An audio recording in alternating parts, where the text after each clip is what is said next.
So it's basically like saying, someone from a region like New York just goes and attacks its own Air Force base or, Wow. National Defense Force. And that's what they did on November 3rd.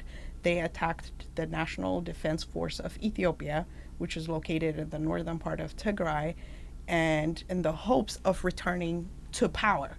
So remember, they were in power for 27 years, controlling Ethiopia, dominating the economy, everything, and stolen and embezzled millions and millions and trillions of dollars, really, because we're seeing the money floating around in DC, where I'm from, and all the lobbyists are being paid by them to create all this news on a daily basis about how they're being victimized when they are actually the ones who have abused Ethiopia and the rest of the Horn Africa with the power and money that they've embezzled for the last 27 years. So basically, news articles and the Western media is putting it like there is, genocide and there is rape and there's this going on and this, and Africans are killing each other and raping each other.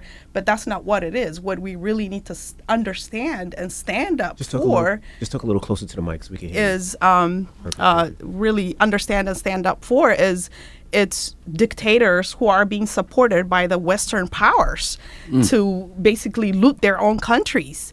And this is like Black Lives Matters Africa, because why are, dictators who are like thugs like this, who steal money, who dictate, who kill, murder their own people to stay in power, being supported by big, Western world countries?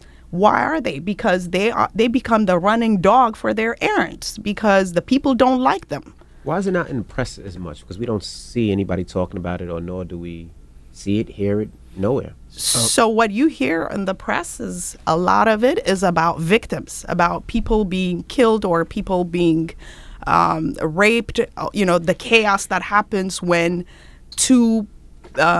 one basically is a terrorist organization and one is the government that are trying to protect the citizens and protect the country. You see a lot of the news talking about what's happening to the people, but you don't get the story behind it. Right. So actually, for us who follow this stuff regularly, there's an enormous amount of news coming out every day, more than we're typically accustomed to since November. And a lot of the news is just straight disinformation. In fact, it's a joke. I mean, it's a serious matter, but it comes down to a joke because they're saying there are massacres, right? And then, for instance, we'll have like the massacre that took place in Aksum, a historic city in Tigray. On November 29th, they said that there was this massacre of 750 people.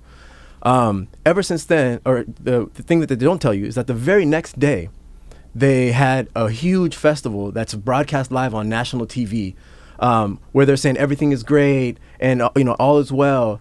But if you read the reports on what came out, then they said that there was the stench of death in the air, that there was mass bodies were being awaiting to be put into mass graves. So how do you have the very next day this type of thing? I mean, I can go down the list. There's so many different things like this. You have in another example, there was a massacre, a so-called massacre in an area called Dangalat, at a church, Mariam Dangalat. And what they said was that there was 250 people roughly that were killed.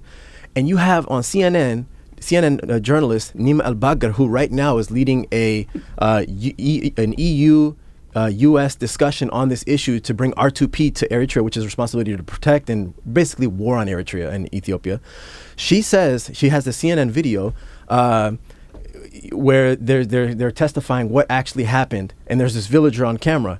Well, what she doesn't know, actually she does, but she ignores, is that there was the full length of that video. If you look, the villager is actually being coached and saying, some number for how many people are killed. And then the guy's like, no, say some other number. And then the guy like changes the number, and it's just like right in front of your face. It's so blatant. And we approached Nima Al-Bagher, and she just ignores this. CNN ignores this. And this is the mainstream narrative because they want to ramp up a war against African people.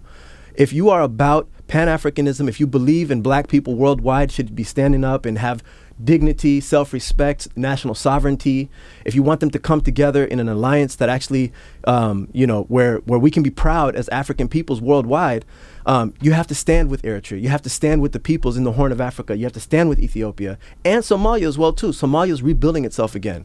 So everybody should have their eyes on this part of the world and should be saying no to any type of intervention that they're talking about against Eritrea or Ethiopia or Somalia.